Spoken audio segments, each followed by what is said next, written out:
नमस्कार किसान साथियों, अगर आप भी मूंग की खेती कर रहे हो तो ये वीडियो आपके लिए बड़ी खास होने वाली है। मैं 3 ऐसे स्प्रे के बारे में बताने वाला हूं जो आप स्टेप बाय स्टेप मूंग की फसल में स्प्रे कर सकते हैं।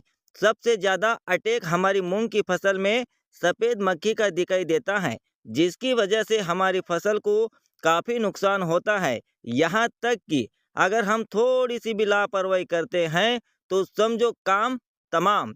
शुरुआत में ही हमारी मूंग की फसल को सबसे ज़्यादा देखरेख करनी पड़ती है। जब 2 पत्ती 3 पत्ती होती हैं उस समय खास करके। दोस्तों, अभी तक आपने लाइक नहीं किया है तो ज़रूर लाइक करें और हमारे चैनल को सब्सक्राइब करना ना भूलें। किसान साथियों, सबसे पहला स्प्रे हमें कब करना चाहिए? जब हमारी फसल 7 से 8 दिन की होती है उस समय। जी हाँ दोस्तों, ये एकदम बिल्कुल सही समय है मूंग की फसल के लिए। चाहे रोग दिखे या ना दिखे, एक हल्का स्प्रे करना बहुत जरूरी है।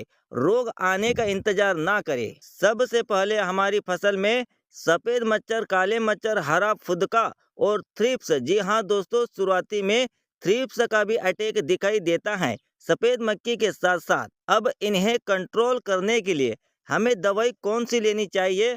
सबसे पहले स्प्रे में हमें सबसे पहले दोस्तों मच्छर के लिए एसीफेट 75 एसपी, जो रस चूसने वाले कीटों पर काम करता है, जैसे मिलीबग, स्केल, एफिडस, लीफ ईटर, ओमेंडो। इन रोगों को आप एक ही स्प्रे में कंट्रोल कर सकते हैं। एसीपेट की मात्रा रहेगी दोस्तों 15 लीटर पानी के लिए 20 ग्राम। वैसे तो आप इसे 30 ग्राम भी डाल सकते हैं, लेकिन हमारी फसल अभी छोटी अवस्था में है, इसलिए इसकी मात्रा कम रहेगी। अब दोस्तों एसीपेट के साथ हमें इमिडा भी लेनी है। इमिडा की मात्रा रहेगी 10 से 15 ग्राम पर पंप। अब हमें लेना है इन दवाइयों के साथ 19-19 खाद। जी हाँ दोस्तों, हमारी मूंग की फसल की अच्छी ग्रोथ के लिए 19-19 खाद भी जरूरी है। और इनके साथ में लेना है नगाटा या प्रोफेनो। अगर आप नगाटा लेते हैं तो पर पंप 15 से 20 ml और प्रोफेनो लेते हो तो इसकी भी यही मात्रा रहेगी 15 से 20 ml पर पंप। ये 4 दवाइयाँ रहेगी, एसीफेट, इमिडा, 19-19 और प्रोफेनो या नगाटा।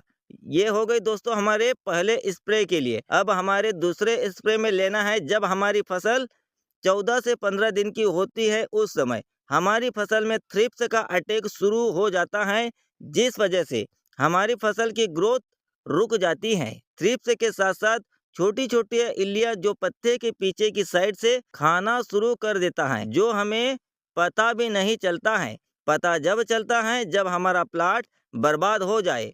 उस समय इससे बचने के लिए हमें लेना है बायर कंपनी का फेनोस क्विक। दोस्तों इसमें फ्ल्यूबेडियामाइड 8x33% WW में पाया जाता है और डेल्टा मेथ्रिन 5x56% WWSC में पाया जाता है।